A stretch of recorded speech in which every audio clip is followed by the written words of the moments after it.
हार गई इंडिया की टीम, हार गई राजकोट के मैदान में, हार गई अपने होम ग्राउंड में। किस तरह हार गई? संजू सैमसन के रन्स क्यों नहीं आ रहे भाई? England back in game, England incredible win. जी हां, सूर्य कुमार यादव के रन्स नहीं आ रहे। क्या टॉस जीत के राजकोट की विकेट के ऊपर पहले गेंदबाजी करना ठीक था? इसका आपने मुझे कमेंट में बताना है। भाई मैं वो पाकिस्तानी नहीं हूं जो इंडिया की हार के ऊपर भंगरे डाले, मैं तो क्रिकेट के ऊपर बात करने आया हूं। बात करूंगा सूर्य कुमार यादव के ऊपर। भाई राजकोट का मैदान है विकेट बैटिंग के लिए बहुत ही साजगार जानी जाती है। मुझे लगता है यहां आप थोड़ी गलती करके टॉस जीत के, मैं कमेंट्री भी सुन रहा था भाई, सूर्य कुमार यादव को पहले बैटिंग करना चाहिए थी। और अगर आप देखें शायद सेकंड इनिंग में सूर्य कुमार यादव सोच रहे हो कि भाई ड्यू फैक्टर आएगा, तो ये वो इतना ड्यू फैक्टर आया नहीं जितनी आपने जो है वो प्रेडिक्शन बाय द वे की थी। और हाँ, ड्यू फैक्टर बहुत ज्यादा इफेक्ट नहीं करता भाई साहब, ये आपको समझना पड़ेगा। और मैं ये कहूंगा कि आपने इंग्लैंड का कॉन्फिडेंस यहां से यहां कर दिया।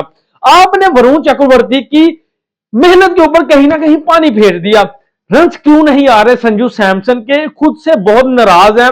और same dismissal, catch out catch out catch out, तीनों इनिंग्स में कैच आउट हुए संजू सैमसन। सूर्य कुमार यादव इवन 10 12 14 करके भाई सेट हो के आउट हो रहे हैं। वही शॉट शॉट तो जबरदस्त लगाते हैं फाइन लाइन के ऊपर से, लेकिन कुछ जो है वो कर नहीं पाए।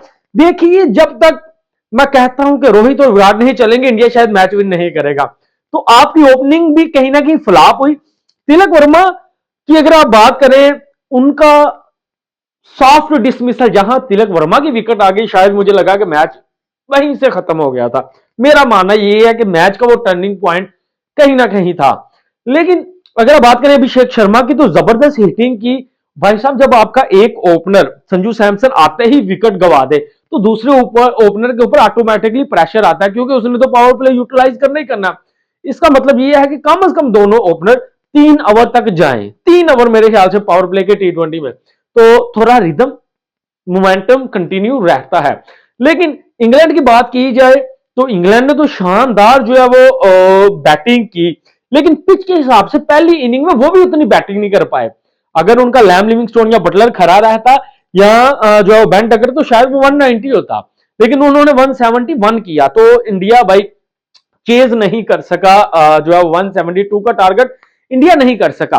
अब समझना यह पड़ेगा कि टॉस का फैक्टर मुझे लगता है थोड़ा मिसजज करके, मिस कैलकुलेट करके, बात आपको ड्यू फैक्टर नहीं देखना होता, आपको पिच की सिचुएशन, कंडीशन और पुरानी जो है वो चीजों को समझना पड़ता, परखना पड़ता है कि यार इस विकेट के ऊपर राजकोट के मैदान में ये pitch first inning second inning किस तरह बिहेव करती है, ड्यू फैक्टर को जहन से हटा के।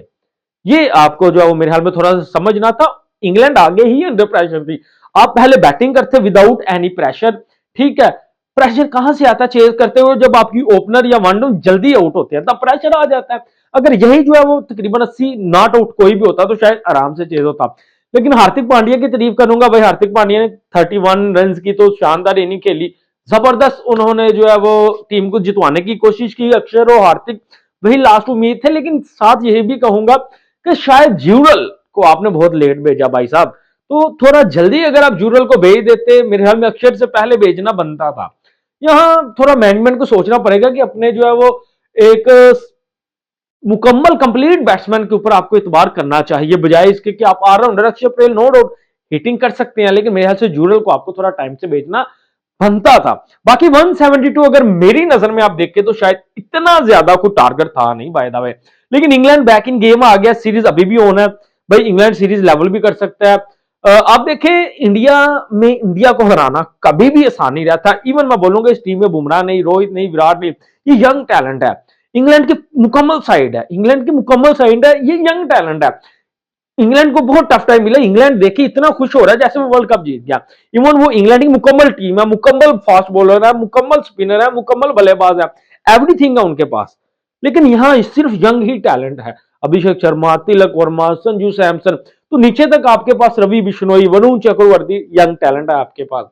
ठीक है, आपने अर्शदीप को भी बिठा दिया। तो बॉलिंग का आपने जबरदस्त की, मेरे ख्याल से 171 टू इंग्लैंड इंडिया की पिचेस के ऊपर कुछ भी नहीं है। तो वीडियो को लाइक शेयर सब्सक्राइब जरूर कीजिएगा। आप कमेंट में जरूर बताइएगा, आपके सारे कमेंट रीड करके जो आपसे गपशप करेंगे। दुआओं में याद रखिएगा। अल्लाह हाफिज।